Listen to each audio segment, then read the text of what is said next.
শেষ পর্যন্ত ইডির জালে ধরা পড়লেন শেখ শাহজাহান। গত 5ই জানুয়ারি থেকে শেখ শাহজাহানের খোঁজ পাওয়া যাচ্ছিল না।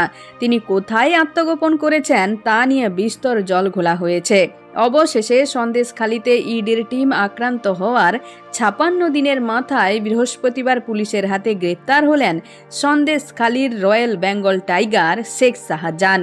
কয়েকদিন আগে ফুল অ্যাকশন মোডে সন্দেশখালীতে দেখা গিয়েছে রাজ্য পুলিশের ডিজি রাজীব কুমারকে।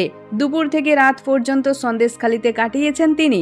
কলকাতা হাইকোর্টও জানিয়ে দেয়, শাহজাহানকে গ্রেপ্তার করতে রাজ্য পুলিশের কোনো বাধা নেই। এরপরই পুলিশের জালে ধরা পড়লেন সন্দেশখালীর বাঘ। অভিযোগের অন্ত নেই শেখ শাহজাহানের বিরুদ্ধে। প্রথমে নাম জড়ায় রেশন দুর্নীতিকাণ্ডে। জ্যোতিপ্রিয় মল্লিক যখন হাসপাতালে ছিলেন তখন মেয়েকে লেখা তার একটি চিঠি ইডির হাতে এসেছে বলে দাবি। সেখান থেকে বিভিন্ন গুরুত্বপূর্ণ তথ্য পেয়েছে ইডি। সূত্রের দাবি, সেই চিঠিতেই ছিল এই শেখ শাহজাহানের নাম। গত 5ই জানুয়ারি ইডির টিম সন্দেশখালীতে তার বাড়িতে তল্লাশি অভিযানে গিয়েছিল। শাহজাহানের বাড়িতে ঢোকার মুখে চরম জনরোষের মুখে পড়তে হয়েছিল ইডি অফিসারদের। আক্রান্ত হয়েছিল ইডি, রক্ত ঝরেছিল ইডির অফিসারদের। পরে বিবৃতি দিয়ে ইডি জানিয়েছিল, তারা সন্দেহ করেছেন শেখ শাহজাহান ও তার দলবলদের উস্কানিতেই এই হামলা হয়েছিল অফিসারদের উপর। এরপর 1.5 মাসে সন্দেশখালীর খাড়ি ভেড়ি দিয়ে বহু জল বয়ে গিয়েছে। এক সম্পূর্ণ ভিন্ন ছবি দেখা গিয়েছে সন্দেশখালীতে। তৈরি হয়েছে জনরোষ।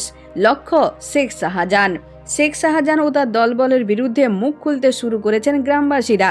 এককাট্টা হতে দেখা যায় গ্রামের মহিলা, পুরুষ, বৃদ্ধদের একাংশ। কখনো অভিযোগ শাহজাহানের বিরুদ্ধে, কখনো তার সঙ্গী উত্তম সর্দার, শিবু হাজরাদের বিরুদ্ধে। মূল অভিযোগ, শাসক দলের নামে দাপট দেখিয়ে এলাকায় জমি দখলের। চাষের জমি, খেলার মাঠ কিছুই বাদ যায়নি বলে অভিযোগ উঠে আসছে। বেআইনিভাবে জমি দখল করে মাছের ভেড়ি তৈরির অভিযোগও উঠেছে।